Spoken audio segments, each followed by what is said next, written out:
आगा साहब ये बताइएगा कि ईरान इसराइल जंग में जीता कौन?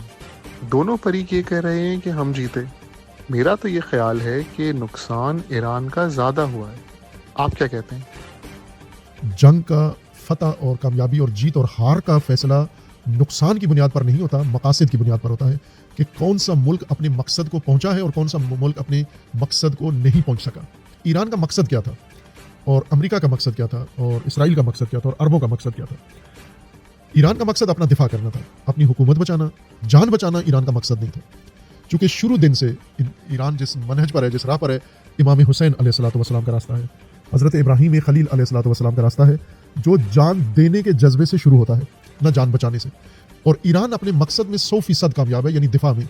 जो वो चूँकि हमला उन्होंने किया, हमला अगर ईरान करता फिर हम ईरान के मकासद देखते कि आप क्या चाहते थे, जो हासिल हुआ या नहीं हुआ। उन्होंने ईरान पर हमला किया है। मकसद ये था, उन्होंने जो ट्रंप ने खुल के कहा है कि ईरान सरेंडर कर जाए, ईरान तस्लीम हो जाए, यानी हमारा गुलाम बन जाए, खत्म कर दे। या बीच में उन्होंने कहा कि अब हम रजीम चेंज करेंगे, अब रहबर पर हमला करेंगे। ये गुस्ताखी की उन्होंने। वो रहबर ने कहा कि मैं कौन सा जान बचाने के लिए फिक्र में हूँ, मैं तो ईरान बचाना है, इस्लाम बचाना है, निज़ाम दीनी बचाना है और उम्मत मुस्लिमा को बचाना है। मेरा ये हदफ है, मेरी जान अगर चली जाती है तो इसमें कोई नुकसान नहीं है। उनका मकसद ये था कि ईरान को तस्लीम करें, सरेंडर करें अमेरिका के सामने, जिस तरह बाकी ममालिक अमेरिका के सामने तस्लीम है, जिस तरह बिन सलमान तस्लीम है, जिस तरह अरब अमारात तस्लीम है, जिस तरह बहरीन तस्लीम है, जिस तरह कतर तस्लीम है, जिस तरह इराक तस्लीम है, जिस तरह कुवैत तस्लीम है।